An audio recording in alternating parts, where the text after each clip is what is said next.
Thank you, Marie Nielsen. Please take a seat as we transition to our first Fireside chat. I would like to welcome back Rafael Dubeux and Mavis Owusu-Gyamfi to join us.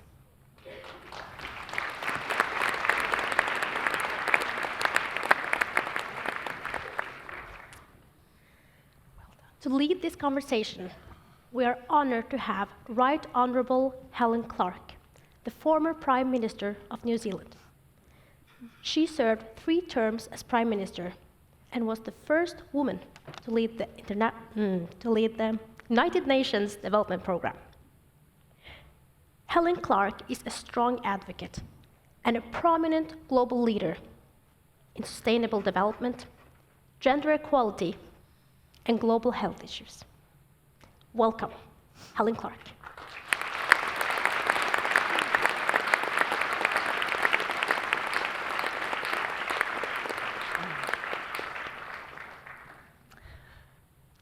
Well, welcome everyone to this Fireside chat on this amazing day of focus on financing for development. I was at the last conference in Addis Ababa in 2015. Rather a lot's changed in the world since then. So I guess this conference brings together a lot of people who would like to see an ambitious outcome from the conference in Sevilla in Spain coming up at the very end of June. So you have heard the wonderful speakers who've immediately preceded this sitting down for the panel. And we have, I think, until around 11:30 to have some exchange, and I've got some questions, but they should also feel free to respond to each other. We have 3 very articulate speakers. So let me start first with Rafael, our Deputy Minister from Brazil. And of course, when Brazil moves on things like ecological transition, decarbonisation, the world notices because of the scale of Brazil, the scale of the economy, the size of the country and its resources. And the ambition is tremendous, and immediately President Lula took office, we noticed the positive trend in the Amazon, and we share your ambition to get it down to zero deforestation because of the great importance of the Amazon as the lungs for the humanity, for our whole planet. But Brazil also is an oil and gas producer, and of course you produce, I guess, because there's still demand, but there's an energy transition coming, which you're planning for yourselves. What do you see as the future of that industry and its revenues as you go hard and fast down the decarbonisation route? Thank you very much. Such a pleasure to be here with you. I think this is a great topic to discuss the role of oil and gas in this transition. As we all know, we cannot just switch off the production of oil and gas in the world. We have to do a transition. It must be as fast as we can. And what we think in Brazil is that we have to do all the efforts necessary to reduce the demand for oil. That's why in the beginning of President Lula's administration, we increased the taxation on fossil fuels so that the alternatives such as ethanol become more competitive. And at the same time, we're implementing incentives for the automobile industries to also decarbonize and use vehicles with less intensity in carbon. We just created the carbon market, as I mentioned before, with a cap and trade. All of this creates the alternatives, make the alternatives more competitive. And in the end, in this transition, whereas it still has an important role in the Brazilian economy, it doesn't make sense for a developing country to be the first to simply stop producing. While we still have some demand, we have to still provide energy security for the country, but we are making all the efforts to reduce the content of CO2 per barrel produced. So in the case of Brazil, the average barrel produced in Brazil is lower than the world average. The cost of the barrel is lower than the world average. And Brazilian per capita income is lower than most of big producers of oil and gas in the world. So even though we are very much committed to reduce the demand for oil, While there is still this demand, we have to guarantee the energy security since it provides revenue for a developing country.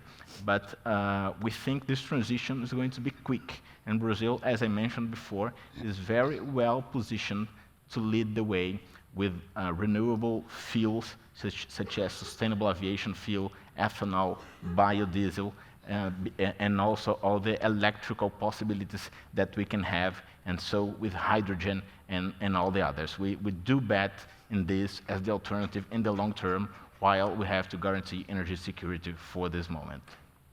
As you also said when you spoke, Rafael, Brazil is well positioned as a supplier of the critical minerals for the transition as well. This presumably can also, lead to very substantial revenue flows for Brazil. What state are you in really moving ahead on the critical minerals extraction?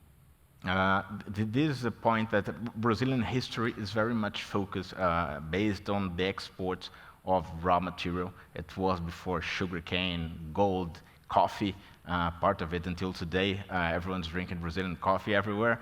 But we don't want, with critical minerals, to be, again, an exporter of raw material. That's why the policies that we are adopting in the ecological transformation plan are based not only in producing those minerals, but also in processing those minerals in Brazil. So some of the tax incentives that we designed are focused on the processing stage, not in the mining stage, because demand for mining in that area is already coming. So our goal here is to move ahead in the value chain and be able to really process those minerals, and with that bring real economic development and jobs of good quality. Mavis, that would resonate very much with the economic transformation message for Africa too, because traditionally it also has been a dig it up, ship it out, minerals extraction or extractive industries economy. How do you see Africa being able to get into this downstream activity, as it were? Is there going to be the investment coming for that on the continent itself? Thank you very much, Helen. Yes, I do agree with you. I think, like Brazil, Africa is really thinking about value addition. It's not looking to export raw forms of critical minerals. And there's a lot of conversations around how do we attract the investment to do that. And what we are saying to our governments right now is, number one, improving the investment, the business environment. That's really important. The world is evolving, so we have to keep evolving our own investment environment to ensure we attract investment. So at Asset, we do a lot of work with countries as part of the G20 Compact with Africa, and we can see that the countries that have made progress on improving their investment, their business environment, are attracting a lot more investors in the country. The second thing that we are asking them to do is improving efficiency and productivity. Investors need to know that when they come, the return on investment will be robust. So really working on improving productivity, improving efficiency in how you spend money, and really thinking through effective targeting. Where are you building your road? Do we have access to reliable power? You can't say, let's invest in adding value and not have access to reliable power. And then the final one that we are asking them to do in terms of attracting investment is how they are rated by credit rating agencies. Now, there's a lot of discussion around this. The work that we are doing with others on credit rating agencies at the national level is really ensuring the countries are not blindly giving data out without understanding the use of the data, are not analyzing the information that is sent back to them from credit rating agencies, and are not challenging it. So there's a lot that can be done at the national level, and really working with the relevant departments in government and in the private sector to really ensure that they can push back and make sure that they are being rated fairly, on the debt that they are, so that when they go out to borrow, their debt is not twice the price of the rest of the world. And then alongside that, of course, on the global stage, really saying, keep pushing for debt restructuring, keep pushing for SDR rechanneling, and if we're not going to rechannel SDR, can we just issue new ones? You don't have to use yours. We could use ours, so issue new ones, and we'll use our bit. And then I actually borrowed that from somebody earlier this morning. I think it was Vera, who's in the audience. And then also really working with the international community on concessional financing. And it was really great to see what the World Bank is doing. We want to see that happening with the African Development Bank and other financial institutions that are looking to work on the continent. So when you spoke, Mavis, you outlined some of the major challenges. You talked about the escalating debt. You talked about the environmental degradation. You talked about the jobless growth, which is just such a challenge where you have such young demographics and people full of hope and expectation, but not finding the opportunity at home that they want.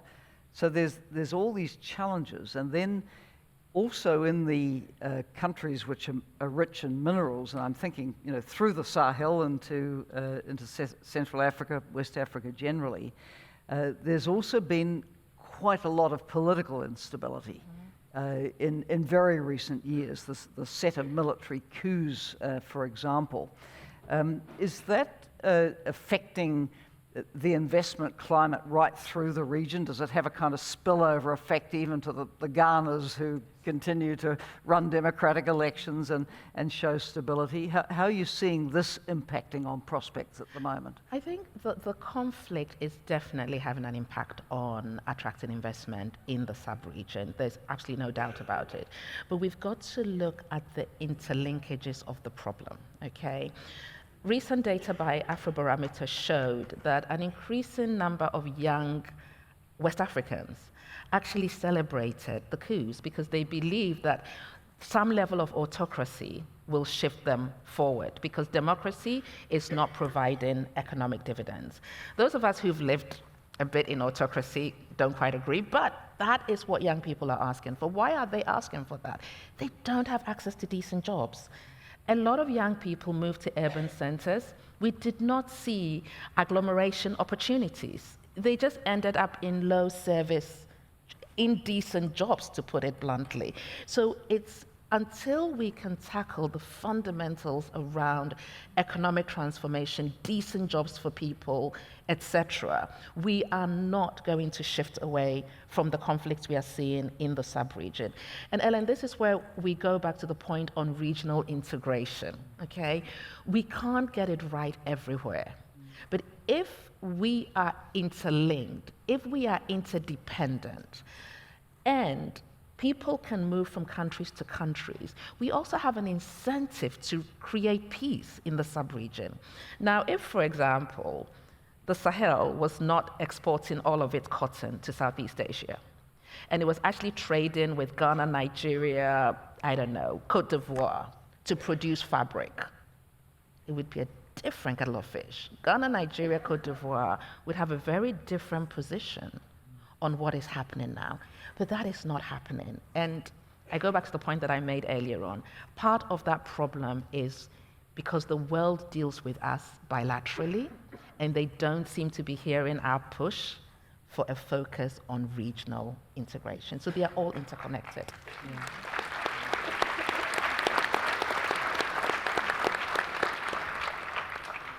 Yes, as you say, there's a nexus of issues there. And often, for the outside world, deals with symptoms, yes, and not with the fundamental drivers and the jobless growth, the lack of opportunity.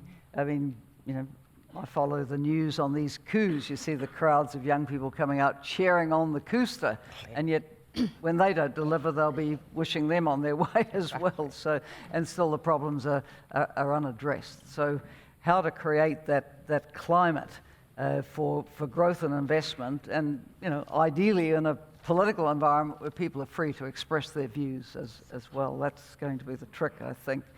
Marie, you had some really lovely examples of startup companies the recycling of the fashion waste.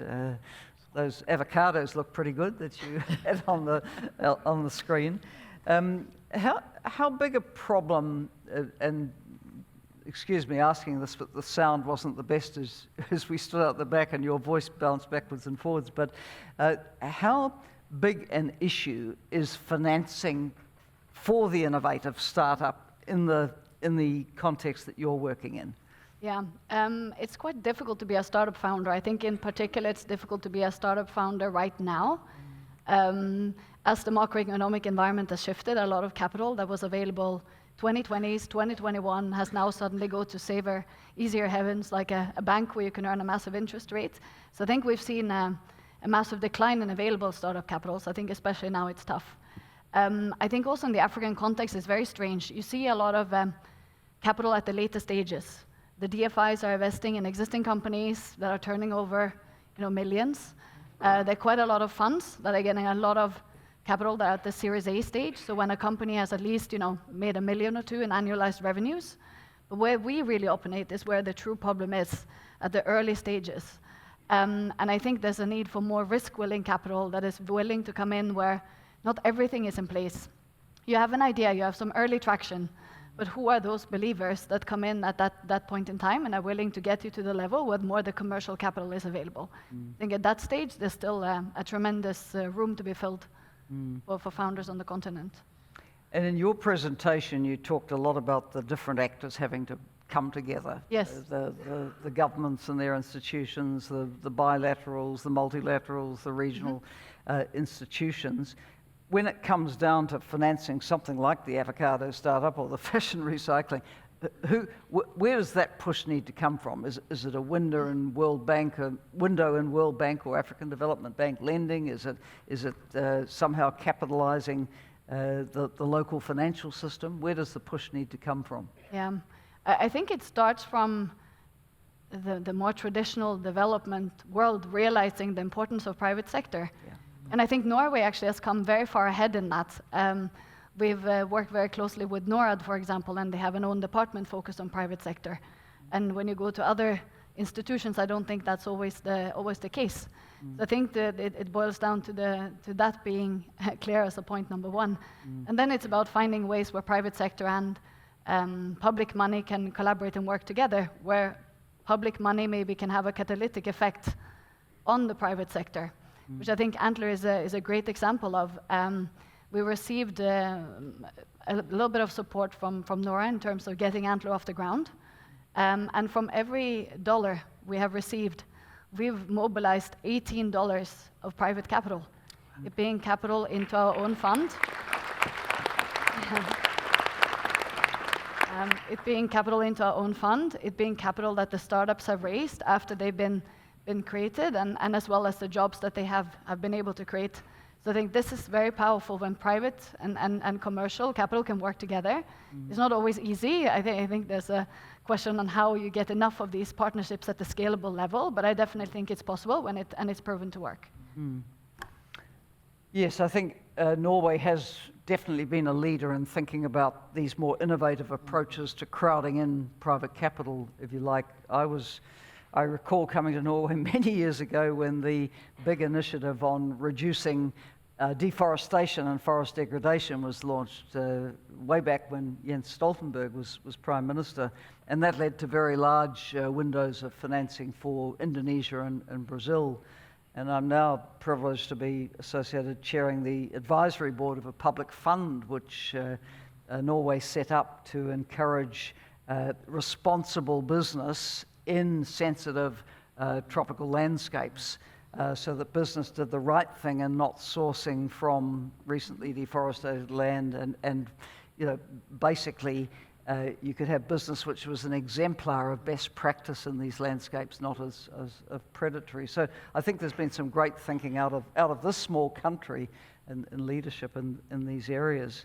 But when we're talking of the growth of different forms of finance, Rafael, I mean, South-South financing has been growing very, very fast, and Brazil is a leading exponent and thinker around that. Your former president, Dilma, chairs the BRICS banks. Perhaps a conference like this should dwell at least for some minutes on this role of the South-South institutions and where you think this kind of cooperation is going. I think this is a really important topic, and I would like on this regard to mention two initiatives that we want to keep discussing and keep implementing, hopefully. One is the one discussed during G20 last year about the taxation of billionaires that Brazil launched during the event, and some people said it was impossible to get it approved in G20, and in the end it was approved as a new initiative so that we can create a new source of finance that at the same time can reduce the huge and heinous inequalities throughout the world and provide financing to fight poverty and to fight climate change. So I think this is a very important new initiative. And another one is related to COP30 this year, where we want to discuss a new solution so that we can overcome the veto power of each individual country during the COP negotiations, which is how we can create not maybe a global carbon market, but at least a plurilateral carbon market with the countries that want to have ambitious goals. So the idea is that we can create an integration of existing carbon markets with a border adjustment for those who are not within the system, and the allocation of the quotas of the allowances are kind of the inverse of the per capita income of each country, so that you keep some room for growth for developing country, and you allow for rich countries to finance the developing countries with the same, within the same framework. So I think this is a new initiative, a coalition of the willing, so that we can move ahead with the taxation, reducing inequality and providing finance. With this one, reducing emissions and also providing finance.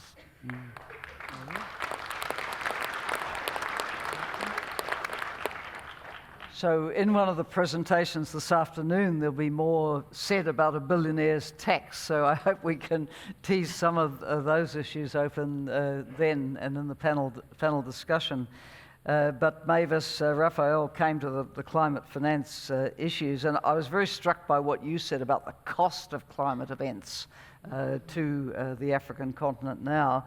But of course, we also know that funding for Africa to make the transition to carbon zero and to adapt what is happening now is not sufficient. So would you like to talk a little bit about Africa's challenge, but also perhaps opportunities in funding a green transition and adaptation? Mm-hmm. All my years at UNDP, I would find that developing countries and developed ones would absolutely talk past each other on adaptation and mitigation. And now the climate crisis is hitting the high-income countries very hard as well. So they're rather more interested in adaptation. Yeah. But it's an ongoing challenge, clearly, for all of us. But tell us a little bit about how the financing gaps can be tackled.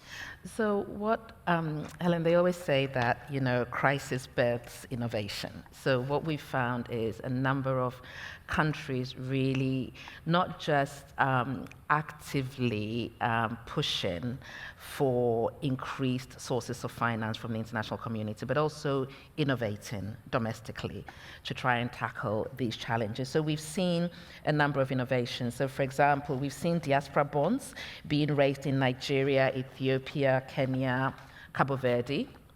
We've seen Egypt's Sustainable Panda Bond, which had guarantees from the Asian Infrastructure Investment Bank and the African Development Bank. And we've also seen the Gabon Debt for Nature swap, which was issued at a lower cost of 500 million. And then, to be able to then enable them to buy back at a discount of 436 million of its own international bonds. So there are innovations going on. Regional banks, regional financial institutions are also innovating actively to help countries to get the finances that they need for adaptation, development, and mitigation. But we need to be clear that these innovations are not sufficient. It's not going to solve Africa's fiscal problems. There are some real opportunities on the table that we're not talking about. Illicit financial flows. A lot of money leaves Africa through global corporates. If we got back just 20% of that money, if we could renegotiate this with the global community, it would make a huge difference to the crisis that we have right now. I spoke earlier on about SDR rechanneling through the African Development Bank. We've had this conversation for 2 years. We've done the innovation, we've gone through the hurdles, we've answered all the questions.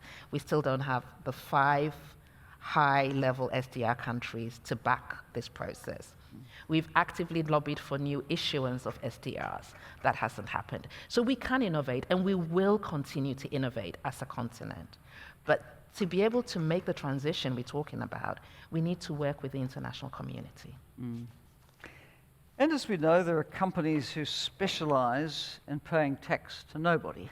Yes. And base erosion and profit shifting, Yeah. BEPS, I think is the term. Acronym. I'm going to refer to it this afternoon in the context of domestic resource mobilization, but getting on top of that is critical. Definitely. So all power to your arm in advocating solutions. Marie,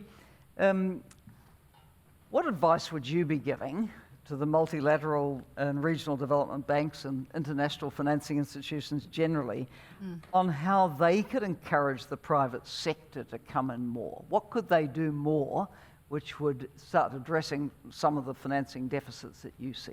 Yeah, good question. I'm not a macroeconomist, but based on just my own personal experience, I think it has to do with de-risking, making things possible that probably otherwise would feel too risky. Like in the case of Antler, I don't think without partners and support from public resources, we would have been in Kenya at the time we were in Kenya.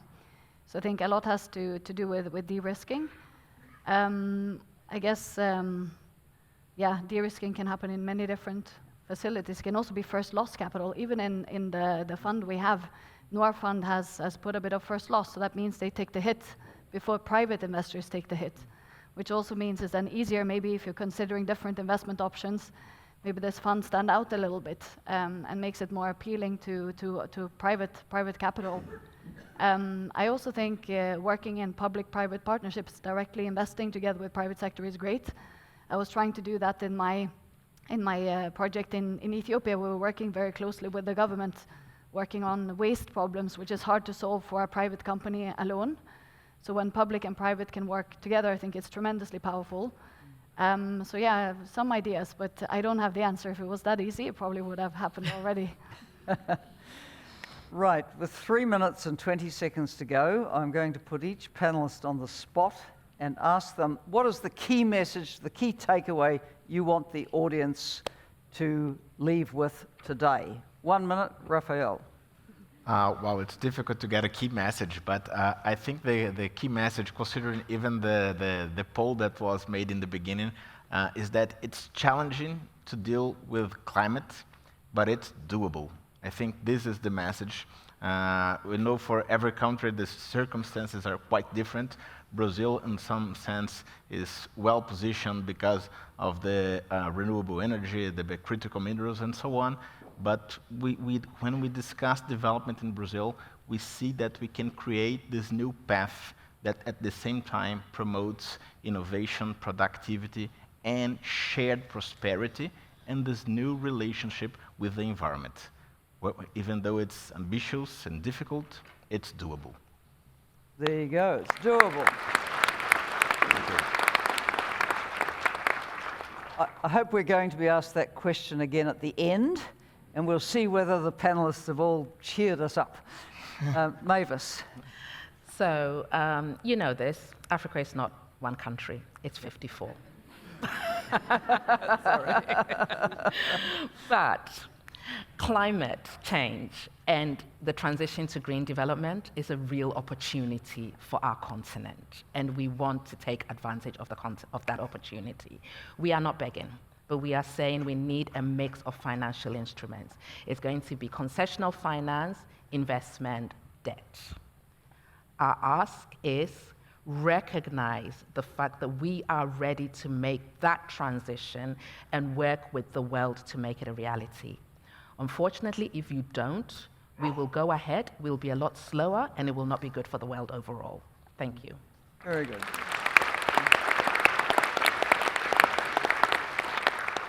And Marie, your takeaway message? Yeah, I think my final message is Africa is a very exciting place to invest. If you haven't thought about it, think about it. And I think there's a shift soon to happen, maybe not right now. I still think public support is important to catalyze investment on the continent, but I don't think we're very far from some kind of inflection point where investments can be justified based on the returns and the potential they have, which goes way beyond the old development mandates, which I'm truly, truly excited about. So yeah, if you haven't invested yet, go and look at all the opportunities that are there.